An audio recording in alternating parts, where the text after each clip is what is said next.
Hey guys, Yankee here, and today I want to be giving my thoughts on Do You Love Your Mom and Her Two-Hit Multi-Target Attacks Volume 8. This is an interesting volume because it's sort of a culmination of every volume before it. Um, and as I was reading it, I was kind of wondering if the author might have thought this was going to be the last volume. Um, now we know that it ends at volume 11, so there's 3 volumes after this, but Invaders of the Rokujoma. That's another light novel I read. And in the afterwards of that, he sort of talked about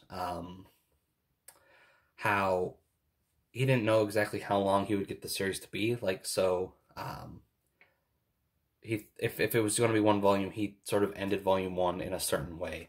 Volume 3 also could have been sort of an end point. So I'm wondering if that's what this author here thought. Maybe he didn't know if he was going to move past this, so he had like this whole volume written up. We finish off our stuff with the oh boy, I always pronounce it weird. Libere Rebellion, like that's finished. Porta's mom is in this volume finally.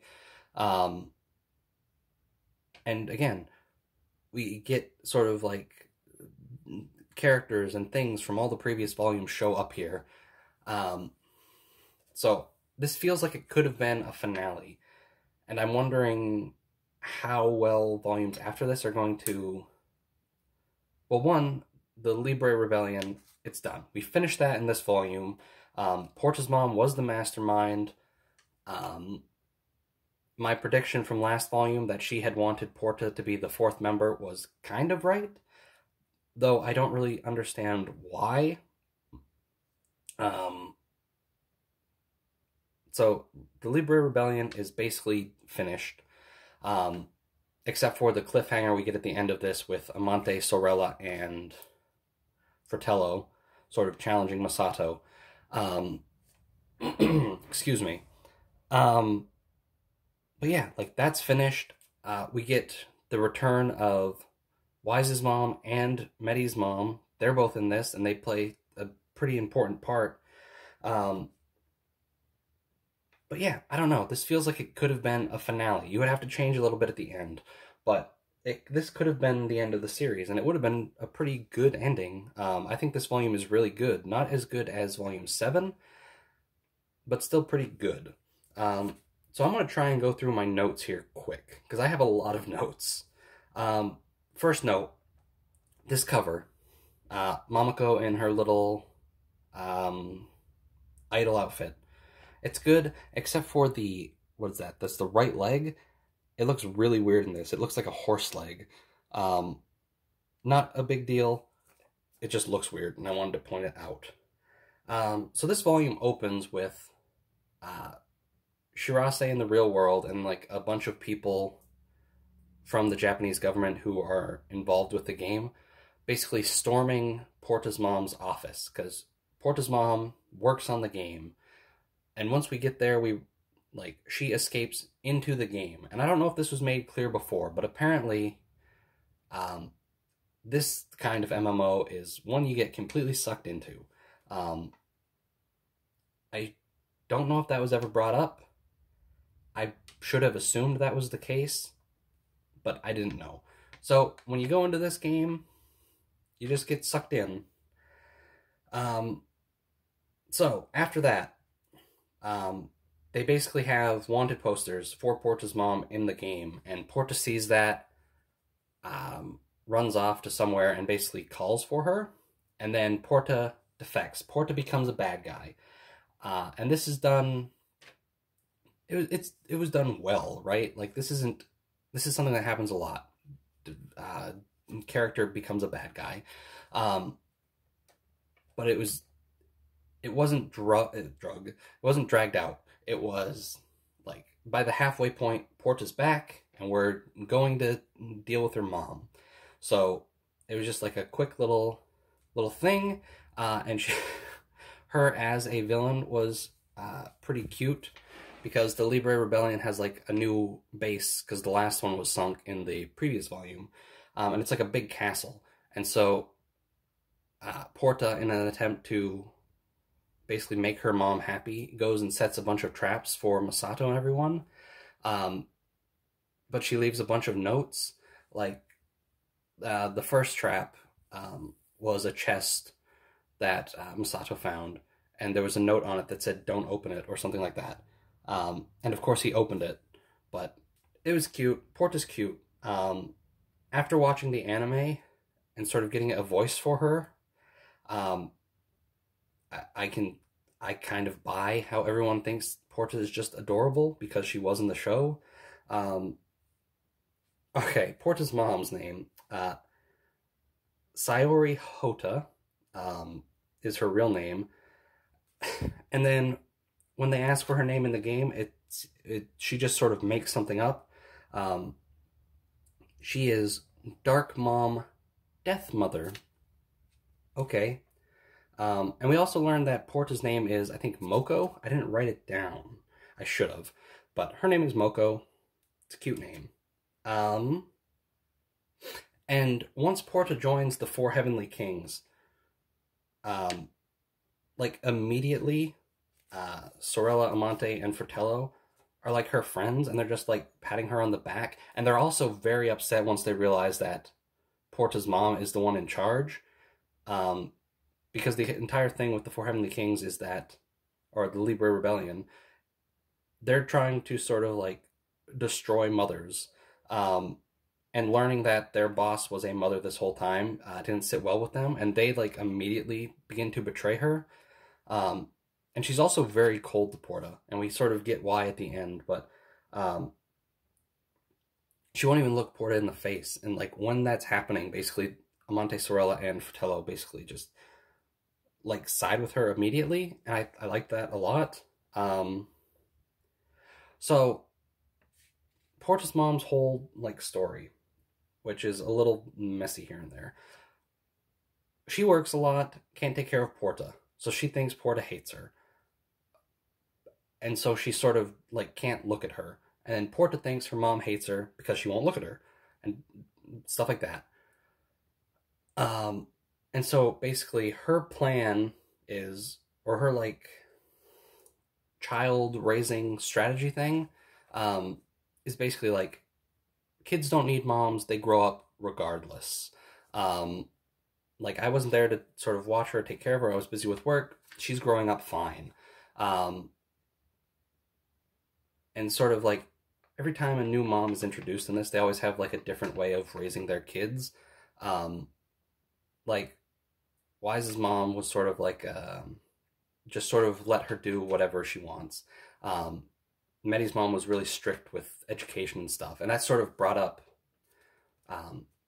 with them in this volume, which I'll talk about in a second. First of all, we're like 8 minutes in. Like I was saying, this feels like a culmination of everything. The mom shop comes back, and Monet comes back. And they appeared like a few times throughout this volume. But now, basically, Masato, Wise, Medi, Mamako went to the castle to try and get Porta. Porta set a trap that teleported Mamako away. And so now we have basically two stories through the volume. We have the kids in the castle, and then we got Mamako, Shirase, Medi Mama, and was it Kazuna? And they're going off on their own little quest, right? So we've got two different stories where we get a new, I keep saying first of all, we get a new name for Shirase. She decides to turn the three moms into an idol group, and she becomes their producer, Shirase P. And the idol group is called Mom 3. And so Porta's mom, Death Mother, is basically destroying the video game world.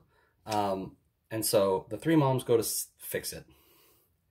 And that ends up bringing them to places we've seen in the past, right? We go to the first village from Volume 1, where basically Kazuna has to fix the problem there. We go to the school from Volume 2, where Medi Mama has to fix the problem there. And then we go back to the tower from Volume 3, where Momoko, I don't even think Momoko fixes it. I'm gonna be honest, I don't remember much. They get there, they talk to the one of the kids that had been like joined Amante and his mom, and they take off to the top to make a wish. But we're going back to all these locations, and there's even a brief mention of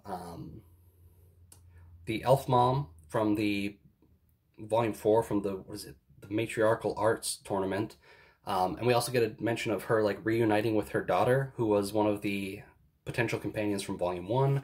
And then they also bring up the beast mom again, who was in volume 7 and volume 4, the matriarchal arts tournament. So yeah, we get mentions of, or we go straight to like places from every volume up until this point. So this feels like it's leading to a conclusion. So Momoko and the other moms do their thing, and they make their way back to the castle, along with Hahako. And they just, like, Porta's mom thinks kids grow up all on their own, they don't need a parent, and sort of the moms in this kind of agree a bit, where it's like, our kids are growing up, we're just going to sit back and watch them handle things for a bit once they get there. So, what is it? Wise Medi Porta and Masato, they take on Porta's mom all by themselves, and pretty much win, though she isn't fighting seriously, it turns out. Like, she's not trying to actually hurt anyone. But also, the 4 Heavenly Kings, they take on, like, an enemy that she had, like, conjured for her castle. And we get sort of, like, the first moment where they are kind of opening themselves up to become Hahako's kids. Like, Sorella, Amante, and Fratello, they had their special skills all stripped away.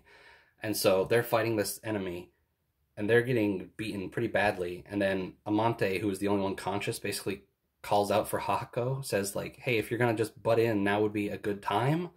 And we get a really good illustration where Hahako is sort of embracing Amante. And then, of course, Hahako is basically a copy of Momoko. She defeats the enemy real quick. But that's good. I like where they're going with that. Like, like, Amante and Sorella and stuff have been around for so long. I'm surprised that they're still such a big part of this. But then, anyway, we've got Masato. I keep forgetting everyone's names. There's so many characters in this volume. Like, you've got the moms off doing their thing. You got the 4 Heavenly Kings doing their thing. You've got Masato and their group doing their things over here. There's a lot going on.